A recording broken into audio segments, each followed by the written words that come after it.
11-year-old Emily Carter thought it was just another flight alongside her mother, the Maid.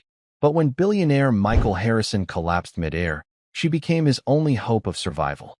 Her courage kept him alive. Yet as he opened his eyes, his whispered words revealed a connection to Emily's past so deep, it would shake her very identity. Just before we dive in, let us know in the comments where you're watching from today. We love seeing how far these stories reach. And make sure you're subscribed so you don't miss tomorrow's special video. Now let's jump back in. Enjoy the story. A whisper mid-flight would change her life forever. Emily Carter felt a familiar pang of invisibility as she followed her mother down the plush, carpeted jet bridge. Her mother, Carol, walked with a practiced efficiency, her maid's uniform a stark contrast to the designer clothes of the other passengers boarding the private jet. The cabin of the Gulfstream G650 was a world away from their small apartment above a laundromat. Cream leather seats, polished mahogany, and gold-plated fixtures gleamed under the soft, ambient lighting. It smelled of rich leather and a faint, floral perfume. Emily clutched her worn backpack to her chest, a threadbare anchor in a sea of overwhelming luxury. She was only here because the billionaire, Mr. Harrison, had a peculiar rule.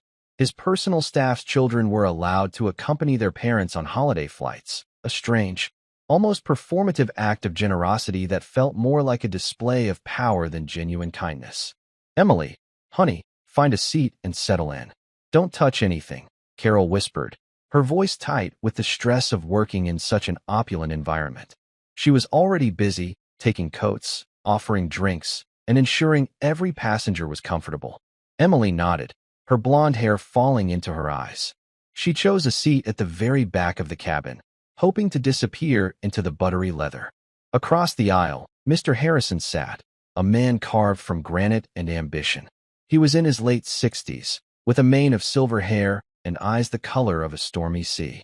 His name was Michael Harrison, a titan of industry, a man who moved markets with a single word.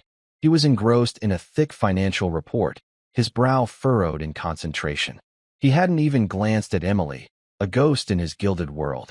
Emily pulled a well-worn book from her backpack. It was a collection of her grandfather's memoirs, a man she'd never met but knew through the faded ink of his stories. He was a legendary war medic, a hero who had saved countless lives on the battlefield, returning with a quiet dignity that resonated through his writing. As the jet began its powerful ascent, Emily lost herself in his words, the roar of the engines a distant hum. An hour into the flight, a sudden, violent jolt shook the cabin. The plane tilted sharply, and a collective gasp filled the air. Emily's book flew from her hands. Outside the window, the sky had turned a bruised, angry purple. The seatbelt sign flashed, and the pilot's voice, strained and urgent, crackled over the intercom. "Ladies and gentlemen, we've hit an unexpected and severe weather front. Please remain calm and keep your seatbelts fastened. We're attempting to navigate around it." But the turbulence only worsened. The jet bucked and shuddered, a toy in the grip of a giant. Fear, cold and sharp, pierced through the cabin's luxurious facade. Passengers cried out, their faces pale. Carol was thrown against a bulkhead, her tray of glasses crashing to the floor. It was then that Emily saw it. Mr. Harrison had slumped in his seat, his face a ghastly shade of gray. His financial report lay forgotten on the floor. His hand was clutching his chest, his breath coming in ragged, shallow gasps. A flight attendant rushed to his side, her professional composure cracking. "Mr. Harrison? Sir, can you hear me?" she cried, her voice trembling. Carol, bruised but resolute, was already there, trying to help. "He's not responding. Is there a doctor on board?" Panic began to ripple through the cabin. The flight attendant fumbled with a medical kit, her hands shaking too much to be effective. In the midst of the chaos, a strange calm descended over Emily. It was as if her grandfather's steady, life-saving voice from the pages of his memoir was speaking to her, a voice that had faced down death in the chaos of battle. She unbuckled her seatbelt and moved with a sureness that belied her age. "Move," she said, her voice clear and steady, cutting through the rising tide of hysteria. The flight attendant and her mother stared at her, stunned into silence. Emily knelt beside Mr. Harrison. Her eyes, a startlingly intelligent blue, scanned him with the precision of a diagnostician. She noted the bluish tinge of his lips, The carotid arteries weak, thready pulse, the slight but unmistakable scent of almonds on his breath. It was a detail her grandfather had described vividly in a chapter on battlefield toxins. "It's not a heart attack," she said, her voice ringing with an authority that no one dared to question. "It's cyanide poisoning." A wave of disbelief and horror washed over the small group. "Cyanide? That's impossible," the flight attendant stammered. Emily ignored her. Her mind, a repository of knowledge far beyond her years, was racing. Her grandfather hadn't just taught her first aid. He had filled her notebooks with detailed explanations of toxicology, of poisons used in warfare and espionage, insisting that knowing the enemy, chemical or human, was the first step to defeating it. "In the medical kit," she commanded, her voice sharp, "there should be a cyanide. It contains hydroxycobalamin. We need to administer it now." The flight attendant, spurred to action by Emily's unwavering confidence, found the kit and handed it to her. With nimble fingers, Emily prepared the injection, her movements precise and unhurried despite the violent rocking of the plane. She found a vein in Mr. Harrison's arm with the ease of a seasoned medic and administered the antidote. For a long, terrifying moment, there was no change. Mr. Harrison's breathing remained shallow, his color ashen. Then, slowly, miraculously, the bluish tint began to recede from his lips. A flicker of consciousness returned to his eyes. He took a deeper, shuddering breath, then another. The storm outside began to subside as quickly as it had appeared. The plane leveled out, and a collective sigh of relief filled the cabin. Carol stared at her daughter, her face a mixture of awe and bewilderment. Who was this calm, capable young woman who had just saved a man's life with the knowledge of a trained physician? Mr. Harrison, still weak but now fully conscious, turned his head and looked at Emily. His stormy eyes, now clear and filled with a profound, unreadable emotion, met hers. He beckoned her closer, his voice a hoarse whisper. The flight attendant and Carol leaned in, tears of relief streaming down their faces. He whispered something in Emily's ear, a sentence that made the color drain from her face. The other passengers, who had been watching the drama unfold in stunned silence, saw the girl's eyes widen in shock. Then, to everyone's astonishment, Emily began to cry. Not tears of relief, but of a deep, soul-shaking sorrow. The flight attendant, her voice choked with emotion, asked, "What did he say?" Emily looked up, her tear-streaked face a mask of disbelief and heartbreak. She repeated the billionaire's whispered words, and as she did, a wave of stunned silence, followed by soft, heartbroken sobs, swept through the cabin. Everyone who heard them, from the stoic pilots to the seasoned flight crew, began to cry. Mr. Harrison's voice was a dry rustle of leaves, barely audible over the hum of the engines.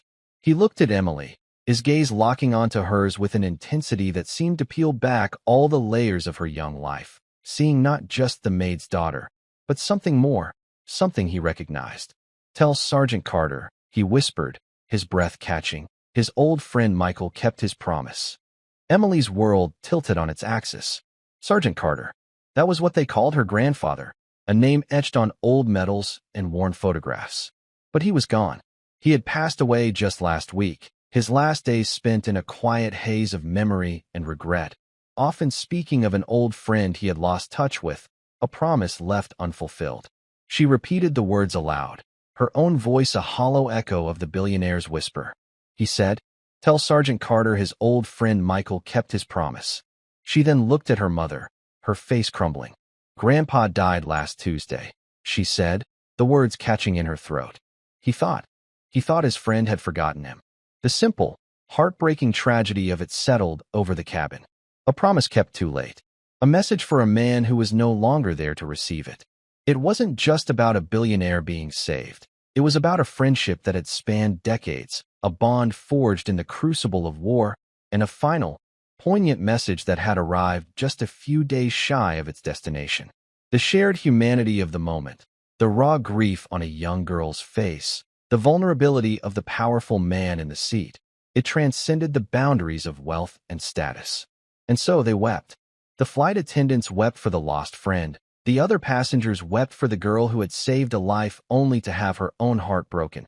And Carol wept for her daughter, her father, and the sudden, incomprehensible weight of it all. The rest of the flight passed in a surreal silence. The plane, now a vessel of shared sorrow, descended smoothly toward its destination in Aspen, Colorado. Mr. Harrison had drifted into a fitful, exhausted sleep, his hand still loosely holding Emily's. Emily sat numbly, the world outside the window a blur of white peaks and endless blue. Her grandfather's stories, once a source of comfort and pride, now felt like open wounds. Upon landing, the aircraft was met not by the usual black cars and discreet staff, but by a phalanx of paramedics and stern-faced security personnel. The moment the cabin door opened, the sterile efficiency of the outside world flooded in, a stark contrast to the emotional bubble they had been suspended in. Mr. Harrison was carefully transferred to a gurney, his personal physician, a sharp-eyed man named Dr. Evans, immediately taking charge. As they wheeled him toward the waiting ambulance, Mr. Harrison's eyes fluttered open. He scanned the crowd of faces until he found Emily. "You," he said, his voice stronger now. "Don't you go anywhere." It wasn't a request, it was a command. And so, while a billionaire's life hung in the balance, a 14-year-old girl and her mother were escorted to a private lounge in the airport, a place of hushed tones and expensive coffee they were too shaken to drink. Carol paced the floor, her hands twisting the fabric of her uniform. "Emily, how did you know?" "Cyanide. What's it?" she asked, her voice a mixture of awe and fear. "You've never taken a medical class in your life."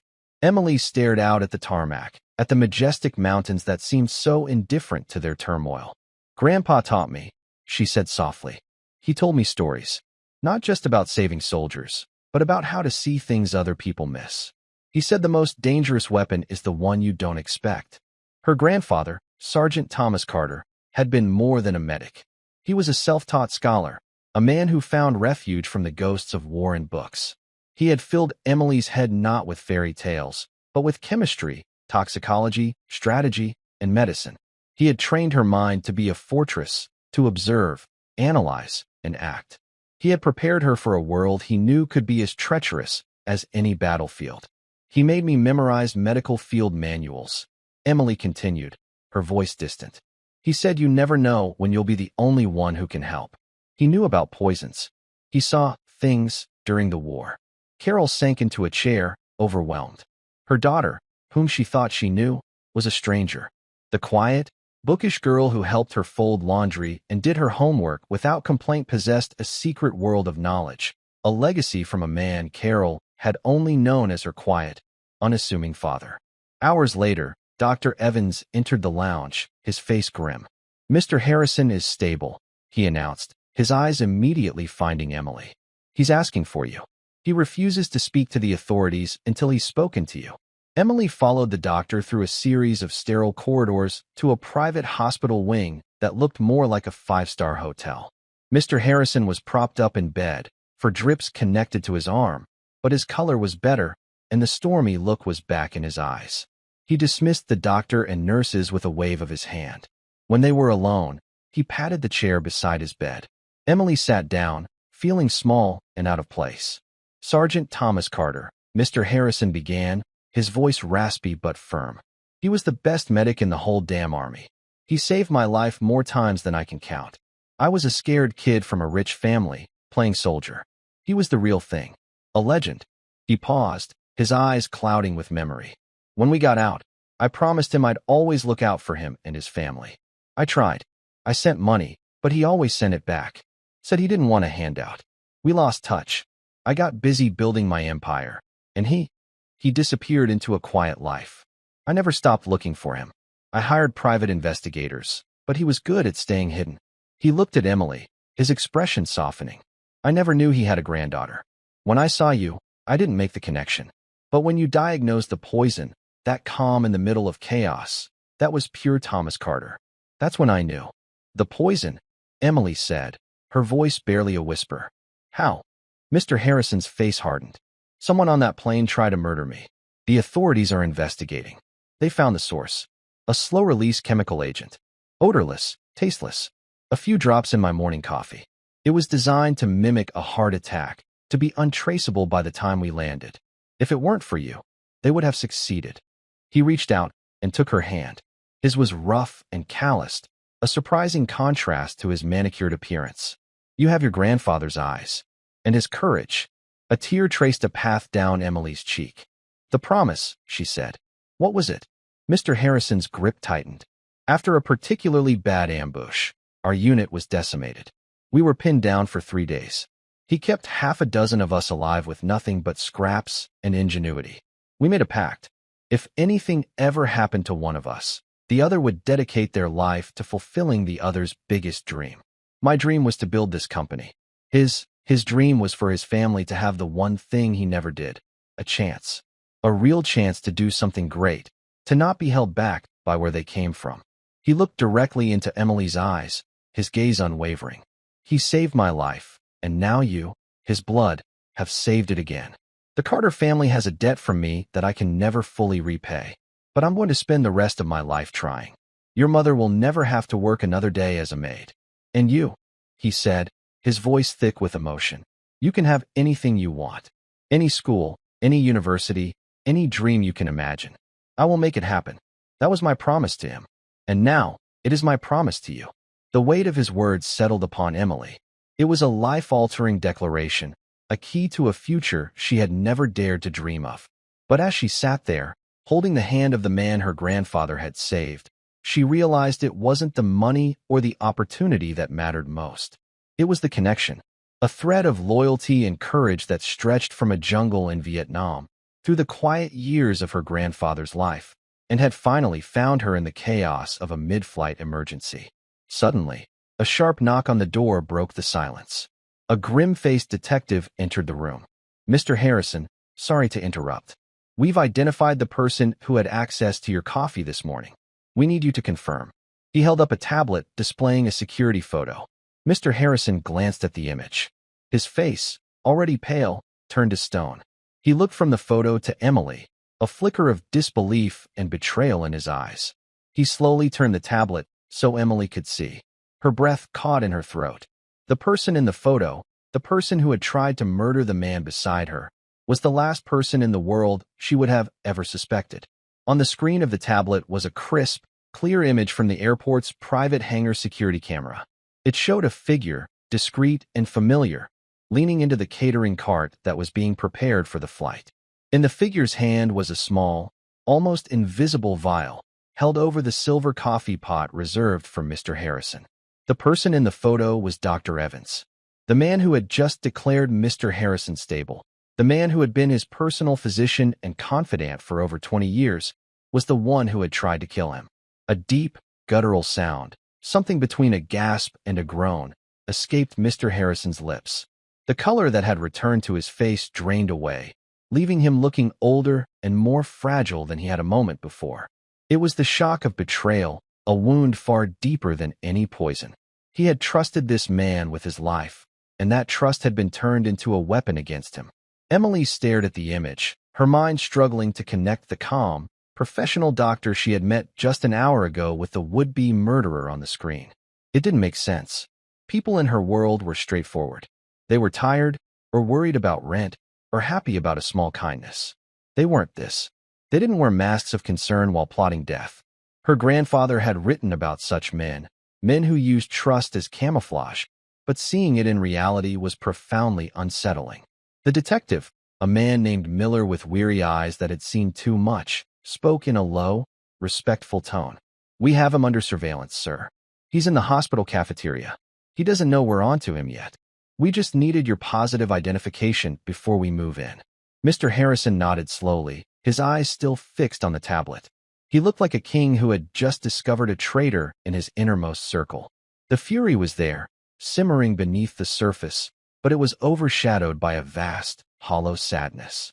"Take him," Mr. Harrison said, his voice a gravelly whisper, "and find out why." Detective Miller gave a curt nod and left the room. Through the window, Emily could see a subtle shift in the posture of the security personnel stationed down the hall. There was a new tension, a quiet, predatory focus. Mr. Harrison leaned back against his pillows, the effort seemingly costing him all his remaining strength. He let go of the tablet, and it clattered onto the bedside table. For a long time, he just stared at the ceiling, the silence in the room thick and heavy. "22 years," he said, not to Emily, but to the room, to the past. "He was with me when my son was born. He was with me when my wife passed away. He held my stock options, for heaven's sake. I trusted him, more than anyone." Emily didn't know what to say. The platitudes that adults offered in times of grief felt flimsy and useless. So she said nothing. She simply sat there, a quiet presence in the wreckage of a powerful man's trust. Her grandfather had taught her that, too. Sometimes, the most important thing you can do for a man who is bleeding is to just be there, to bear witness and not let him be alone. After a few minutes, Mr. Harrison turned his head and looked at her. The storm in his eyes had subsided, replaced by a weary calm. "Your grandfather," he said. "He could read people better than any man I ever met. He'd spot a liar from 100 yards. He once told me that the closer someone insists on standing to you, the more carefully you should watch their hands. I got too comfortable. I stopped watching." He sighed, a sound that seemed to carry the weight of decades. "I'm sorry you had to see that, Emily. This world of mine, it can be a viper pit." "Grandpa said the world is the world," Emily replied softly, surprising herself. "He said there are vipers everywhere. In the jungle, in the boardroom, in the heart. The trick isn't to find a place with no vipers. It's to learn their patterns and carry the right antidote." A ghost of a smile touched Mr. Harrison's lips. It was the first time she had seen him smile, and it changed his entire face, softening the hard lines and revealing a glimpse of the young man who had once followed a brave medic through a war-torn jungle. "Thomas Carter's granddaughter, through and through," he murmured. He reached for a remote on his bedside table and pressed a button. "Let's get you and your mother out of here. This is no place for you tonight." A quiet, impeccably dressed woman entered the room. She was Mr. Harrison's executive assistant, a woman named Susan who radiated an aura of calm competence. "Susan, please escort Miss Carter and her mother to the Aspen estate. Give them the master guest suite. Ensure they have everything they need." "Everything," he repeated, his eyes meeting Susan's with a look of steely command. "From this moment on, they are my personal guests, and their safety and comfort are your top priority." "Of course, Mr. Harrison," Susan said, her gaze flickering to Emily with a newfound respect. As Emily stood to leave, Mr. Harrison spoke again. "Emily, don't let this ugliness tarnish you. You have a gift, a clarity. Your grandfather had it. Don't ever lose it." Emily nodded, unable to speak. She was led from the hospital, back to the private lounge where her mother was still pacing, her face a mask of anxiety. "What happened? Is he all right?" "They wouldn't tell me anything," Carol said, rushing to Emily. "He's okay," Emily said.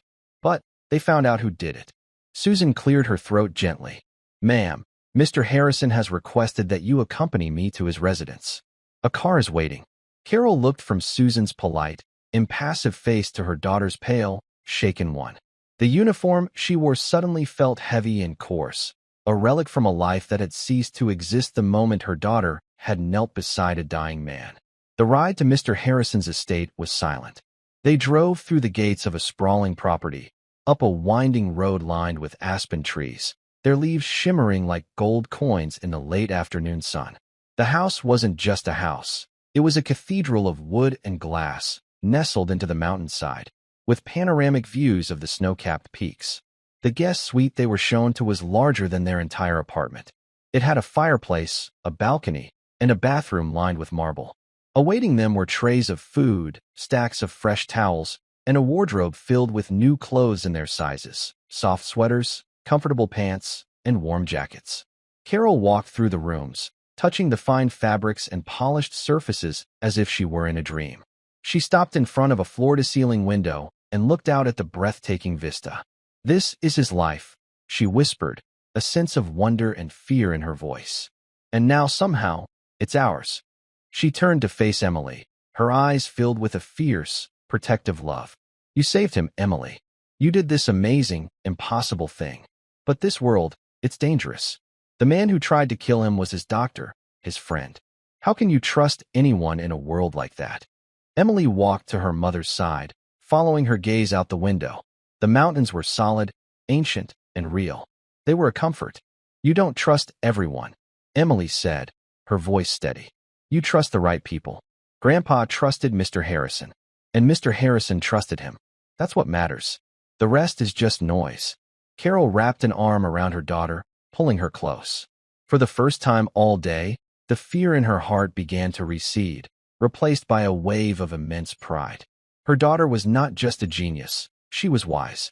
And in the uncertain, glittering, and dangerous world they had just been thrown into, that wisdom would be their most valuable possession.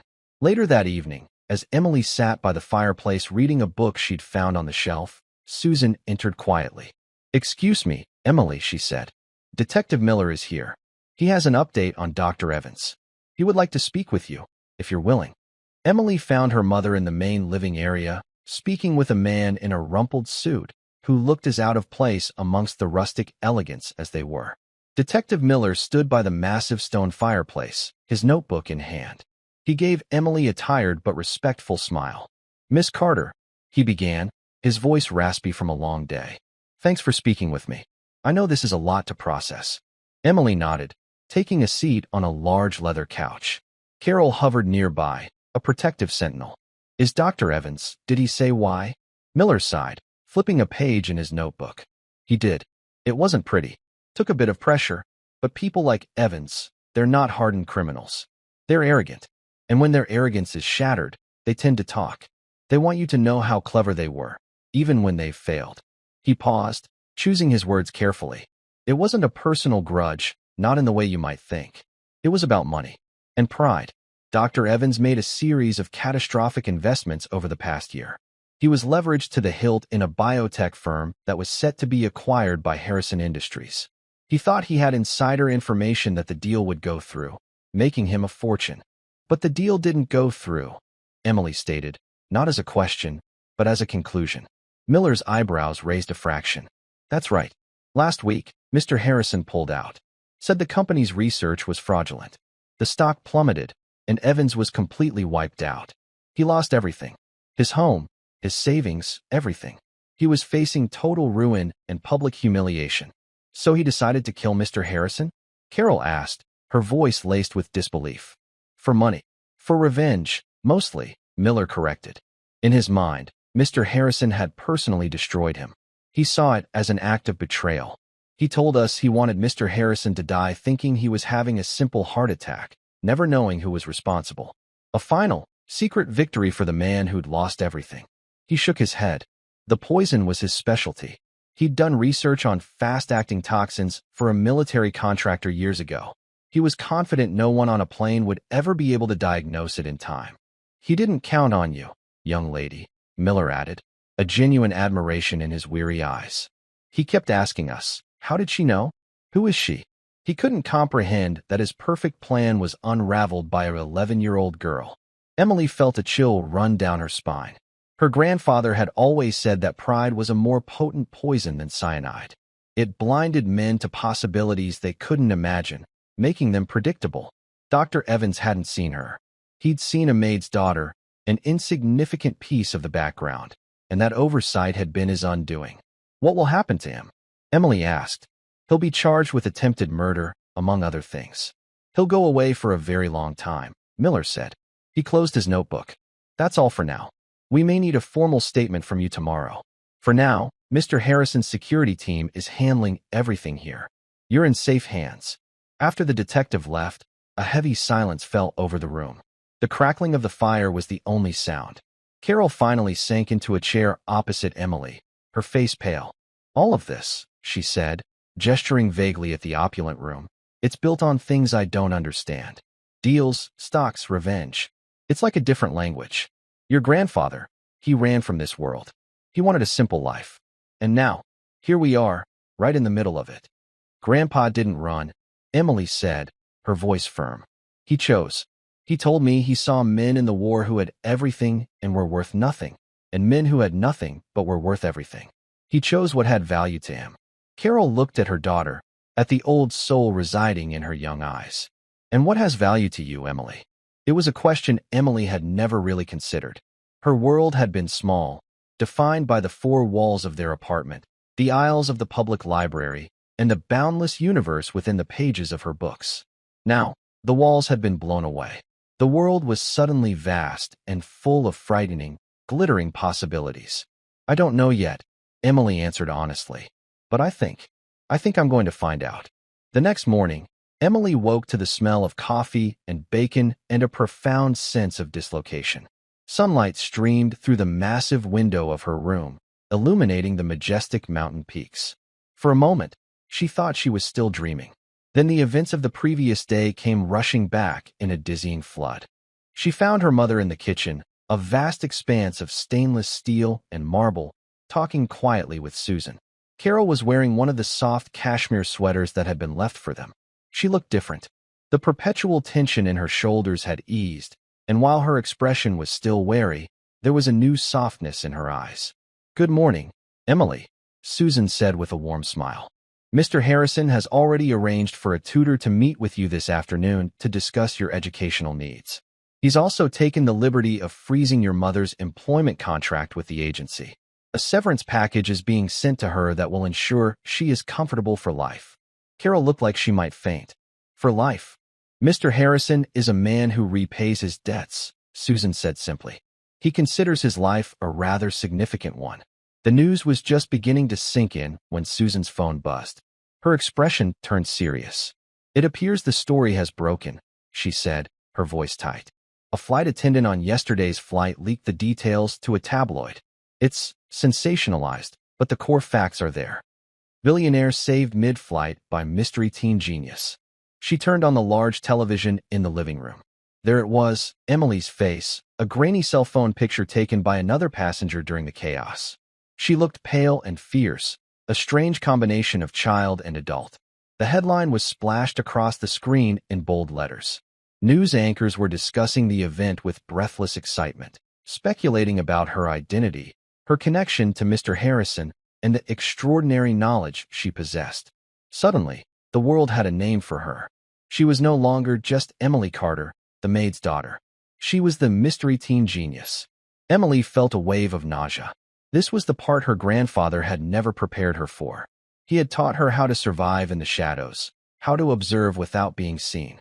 He had never taught her how to stand in a spotlight, so bright it threatened to burn. Carol immediately moved to her daughter's side, her maternal instincts overriding everything else. "Turn it off," she said to Susan, her voice sharp. "I'm afraid it's not that simple," Susan replied, her eyes filled with a pained sympathy. "This is only the beginning. The world is going to want to know who Emily Carter is. And there are people in this world, Mr. Harrison's rivals, who will see her not as a hero, but as a new piece on the chessboard." The implication was clear. Emily hadn't just saved a life, she had entered the game. A high-stakes game with rules she didn't know, and players who were far more dangerous than a desperate, debt-ridden doctor. Her heroic act had made her a target. Just then, Mr. Harrison's voice, surprisingly strong, boomed from a speakerphone that Susan had discreetly placed on the coffee table. He was obviously watching the same news report from his hospital bed. "Don't you worry about a thing, Emily," his voice crackled. "I've spent my life playing this game. They want to know who you are? Fine. We'll tell them. We'll write the story ourselves. You are Thomas Carter's granddaughter, and you are under my protection. Let them come." His words were meant to be reassuring, a declaration of power from a man who wielded it like a shield. But to Emily, they sounded like the closing of a door. The quiet, invisible life she had known was over. A new one, a loud, complicated, and dangerous one, was just beginning. She looked out the window again at the silent, unyielding mountains and wondered if she would ever feel as solid and steady as they looked. Mr. Harrison's words, crackling with authority through the speakerphone, did little to calm the storm brewing inside Emily. Protection felt like a cage, and his promise to write the story sounded like he was taking the one thing she truly owned, her own life, and turning it into a press release. The grainy photo of her on the screen felt like a violation, a snapshot of her fear and focus stolen and broadcast to millions without her consent. She wasn't a hero. She was a girl who knew about poisons because her grandfather had a sad life. Carol, however, clung to the billionaire's words like a life raft. For the first time since boarding that terrifying flight, she felt a glimmer of safety. Mr. Harrison wasn't just a rich man. He was a fortress, and he was offering them shelter. She squeezed Emily's shoulder, a silent plea for her to accept this powerful, unexpected lifeline. The next few hours were a masterclass in controlled chaos, orchestrated by a man in a hospital bed miles away. Susan's phone became the central nervous system of the operation. Calls were made, orders were given. A top-tier public relations firm in New York was retained. A security detail, composed of discreet men with sharp eyes and ill-fitting suits, materialized at the estate, their presence both reassuring and deeply unnerving. They spoke in low murmurs into their wrists and moved with a silent, purposeful grace. By midday, the promised tutor arrived. He was not the gentle, tweed-wearing academic Emily had pictured. His name was Arthur Middleton, a man in his late 40s with a military posture, a razor-sharp mind, and an unnerving ability to assess a person with a single glance. His official title was educational consultant, but it was immediately clear he was much more than that. He was a strategist, a mentor, and a guide to the world of the ultra-wealthy. "Your grandfather, Sergeant Carter, was a remarkable man," Arthur said, his voice calm and direct as he sat opposite Emily in the estate's vast library. He had dismissed Carol with a polite but firm request for privacy. "I've reviewed his service record. What he taught you goes far beyond memorizing facts. He taught you to think critically under pressure. That is a skill far more valuable than any inheritance." Emily remained silent, her arms crossed, her expression guarded.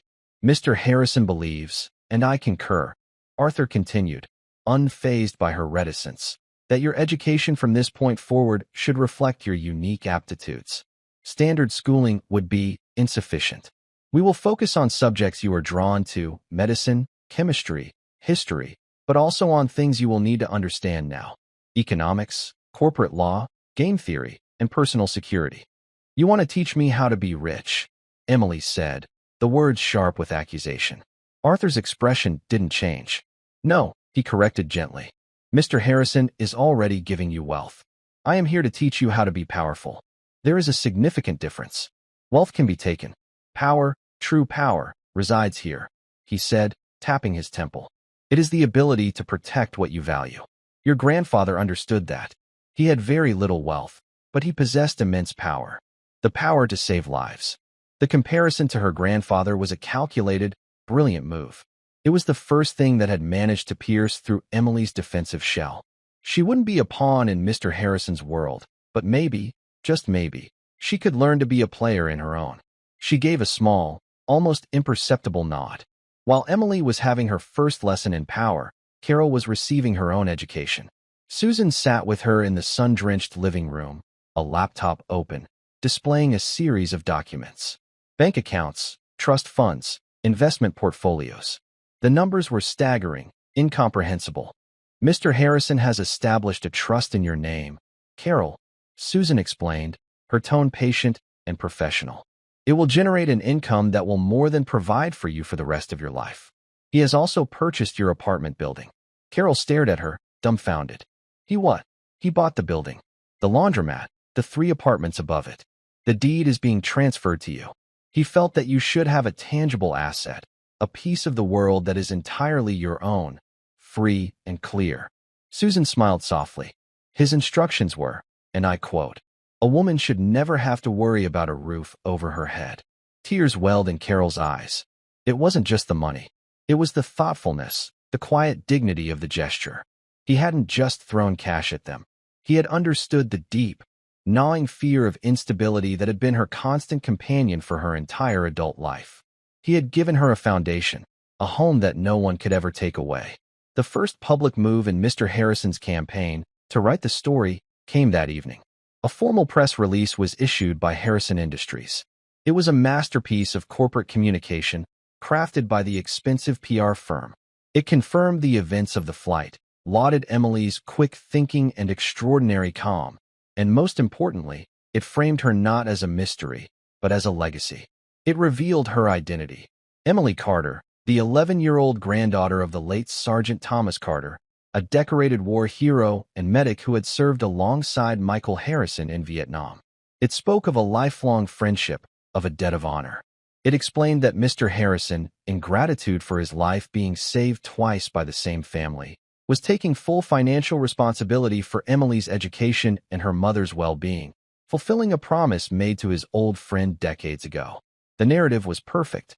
It transformed the story from a sensational tabloid headline into a heartwarming tale of heroism, loyalty, and a promise fulfilled.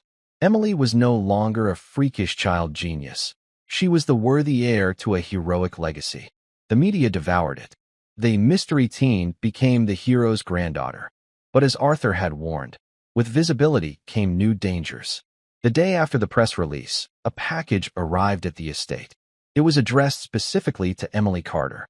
Despite the layers of new security, it had slipped through, delivered by a high-end courier service that had bypassed the main gate. The security team immediately isolated the package, their faces grim. They scanned it for explosives, for biological agents, for any conceivable threat. Finding none, a security expert, a former bomb disposal technician with nerves of steel, carefully opened it in a secure room. Inside, there was no threat. There was something far more insidious. It was a single, perfect, long-stemmed white rose, and a simple, typewritten note. The note read, "A mind like yours is a rare and beautiful thing.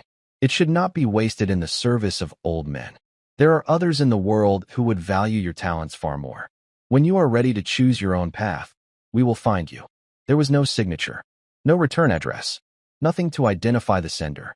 But the message was chillingly clear. Someone else was watching her.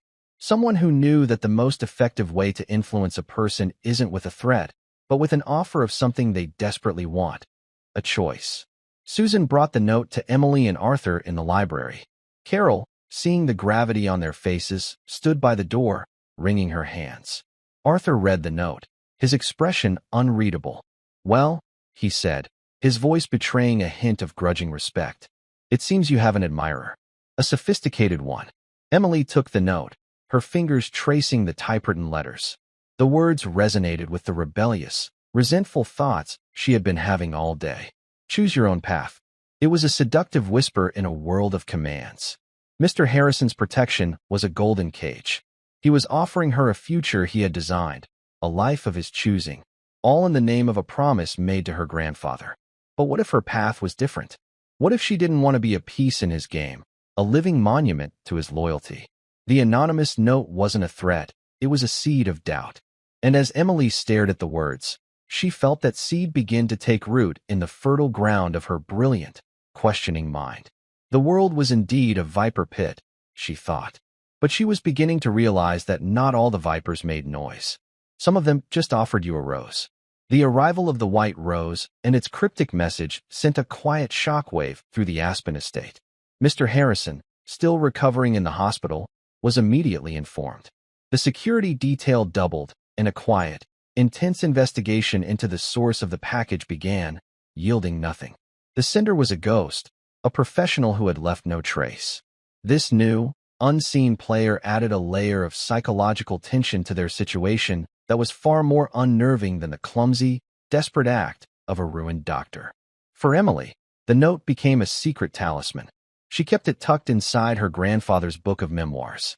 It was a physical reminder that Mr. Harrison's world was not the only one, that her future was not a settled matter.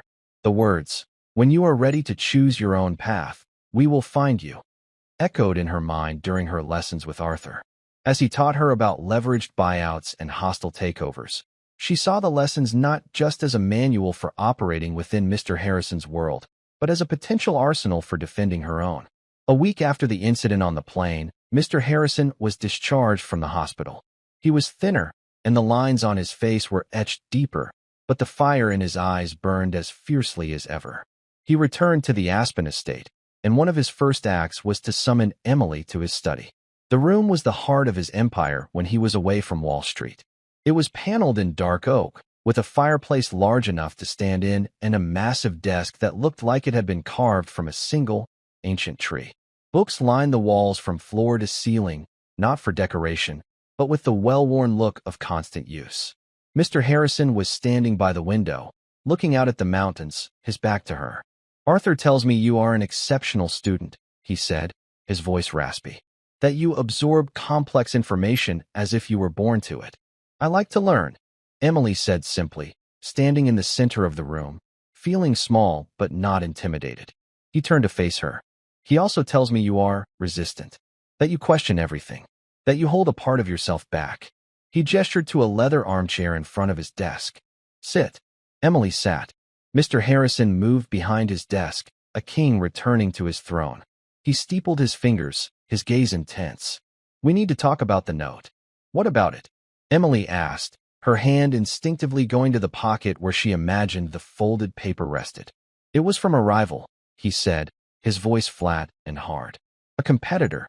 There are very few people in the world with the resources and audacity to make such a move. I have my suspicions. They see you as I see you, a unique asset. They are trying to sow dissent, to turn you against me before our relationship has even begun.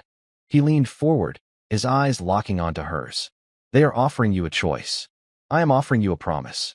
A promise I made to your grandfather. A promise to give you a future he could only dream of. I will give you the best education, the best opportunities. I will make you my protege. One day, you could even have a seat on the board of Harrison Industries. All I ask for in return is your loyalty. There it was. The price of the golden cage. Loyalty. It was the same currency he had shared with her grandfather, a bond forged in battle. But her grandfather had chosen that bond. Emily was being assigned it. What if my path is different? She asked, her voice quiet but steady, echoing the words from the note. What if I don't want to sit on your board? What if I want to be a doctor? Or a research scientist? What if I want a quiet life, like my grandfather chose? Mr. Harrison leaned back, a flicker of surprise in his eyes. He had expected fear, or gratitude, or even youthful defiance. He had not expected a calm, rational negotiation. He was treating her like a child to be molded, and she was responding like a peer at a bargaining table. If you want to be a doctor, he said slowly, a new respect dawning in his voice, I will build you a hospital. If you want to be a scientist, I will fund a research institute in your name. That is the power I am offering you. The power to pursue any path, but with resources you cannot imagine. But it would always be your hospital, Emily countered. It would be the Harrison Institute. Your name, your power, your control. My grandfather ran into a firefight to save you. I used his knowledge to save you on the plane. The debt is paid, Mr. Harrison. My future shouldn't be a repayment plan. The air in the room grew thick with unspoken tension. Emily's heart was pounding, but her voice remained even. This was the moment of choice. Not for some distant future, but now. Mr. Harrison was silent for a full minute, studying the young girl in front of him. He saw the stubborn set of her jaw, the intelligence in her clear blue eyes, and the unwavering courage that was pure Thomas Carter. He saw a will of iron that could not be bent, only broken, and he had no desire to break it. In that moment, he realized his mistake. He had been trying to fulfill his promise to his old friend by controlling his granddaughter's future, but the greatest gift he could give her, the truest way to honor the man who had valued freedom above all else, was to give her that choice himself. A slow smile spread across his face, the same genuine, unguarded smile she had seen once before in the hospital. You are absolutely right, he said, the tension in the room instantly dissolving. The debt is paid. My promise to your grandfather was not to own his family's future, but to give them one. The choice of what to do with it, that must be yours. He stood up and walked around the desk, coming to a stop in front of her. He looked less like a king now, and more like an old soldier who had finally understood the terms of a long-awaited peace. So, Emily Carter, he said, extending his hand. Let's start over. My name is Michael. It's a pleasure to meet you. Tell me, what is it you want to do first? Tears pricked Emily's eyes, not of sorrow this time, but of a profound, overwhelming relief. She had walked into the lion's den and had not been devoured. She had spoken her truth to a powerful man, and he had listened. She took his outstretched hand. It was not the closing of a deal, but the beginning of an alliance. First, she said, a small smile playing on her own lips, I want to finish the book I was reading. The final twist came not with a bang, but with a quiet, unassuming letter that arrived a month later. The investigation into the White Rose had continued, a silent, relentless hunt conducted by the best security analysts Mr. Harrison's money could buy. They had finally traced the untraceable courier back to a shell corporation and through a dozen more layers of digital misdirection to its source. Mr. Harrison called Emily and Carol into the study. He held a single sheet of paper in his hand, his face a mask of weary disbelief. We found him, he said. The man who sent you the rose. Emily's mind raced through the list of Harrison's corporate rivals, the ruthless men Arthur had described to her. It wasn't a competitor, Mr. Harrison said, his voice heavy. He slid the paper across the desk.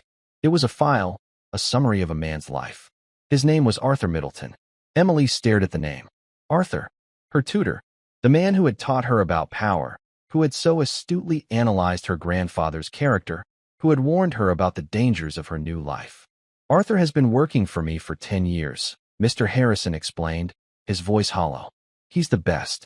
A former intelligence agent, recruited to be my son's tutor, and later, my most trusted strategic advisor. He vetted every major decision, every new hire. He vetted Dr. Evans. The implication hung in the air, cold and heavy. The note wasn't a recruitment offer from a rival, Mr. Harrison continued, piecing it together. It was a test. From him. To you. He was testing your loyalty, your character. He was trying to see if you could be manipulated, if you would be a weakness in my organization, or a new, powerful asset. But there was more. The file contained Arthur's service history. And as Emily scanned the page, her eyes fell on a single line that made the blood run cold in her veins. Before his time in private intelligence, Arthur Middleton had served in the Army. He was a medic, not just any medic. For 2 years, he had served as the personal protege and field assistant to a legendary sergeant, a man renowned for his unconventional methods and unparalleled skill in battlefield medicine. A man who had taught him everything he knew. His commanding officer had been Sergeant Thomas Carter. Arthur hadn't just known of her grandfather. He had known him. He had been his student. Emily finally understood. Arthur wasn't just testing her for Mr. Harrison. He was testing her for himself, for the legacy of their shared mentor. The white rose, the offer of choice. It was a challenge from one of her grandfather's students to another. It was his way of asking, are you worthy of his name? Her confrontation with Mr. Harrison, her demand for autonomy, she had passed the test. The world suddenly felt infinitely larger and more complex than she had ever imagined. It was not a simple chessboard of black and white, of friends and enemies. It was a tangled web of histories, loyalties, and hidden connections, and she was standing right in the center of it. Her journey had not ended with a promise fulfilled. It had just truly begun. She was no longer just the maid's daughter or the hero's granddaughter. She was a player in a game she was only beginning to understand, with allies and adversaries hidden in every shadow, all watching to see what Emily Carter would do next. And that's where we'll end the story for now. Whenever I share one of these, I hope it gives you a chance to step out of the everyday and just drift for a bit. I'd love to know what you were doing while listening. Maybe relaxing after work, on a late-night drive, or just winding down. Drop a line in the comments. I really do read them all. And if you want to make sure we cross paths again, hitting like and subscribing makes a huge difference. We are always trying to improve our stories, so feel free to also drop your feedback in the comments section below. Thanks for spending this time with me.